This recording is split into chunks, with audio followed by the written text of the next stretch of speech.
Batangas Police Provincial Office nakahanda at alerto matapos ang Alert Level 1 ng Bulkang Taal upang masiguro ang kaligtasan ng mamamayan sa kanilang nasasakupan.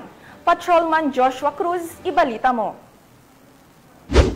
Batangas Police Provincial Office sa ilalim ng pamumuno ni Police Colonel Giovanni Emerick A. Cibalo, Acting Provincial Director, ang kanilang puspusang paghahanda kasunod ang patuloy na aktibidad ng Bulkang Taal na nananatili sa Alert Level 1 ayon sa abiso ng PBOX.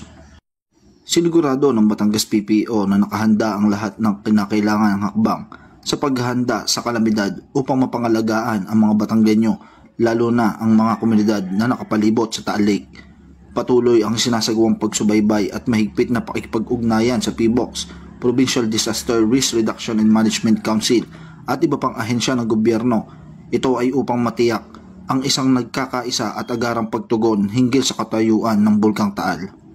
Nananatiling handa at alerto ang Batangas PPO na isakatuparan ng kanilang mandato sa pagtugon sa kalamidad upang siguraduhin ang kaligtasan at kapakanan ng buong lalawigan ng Batangas.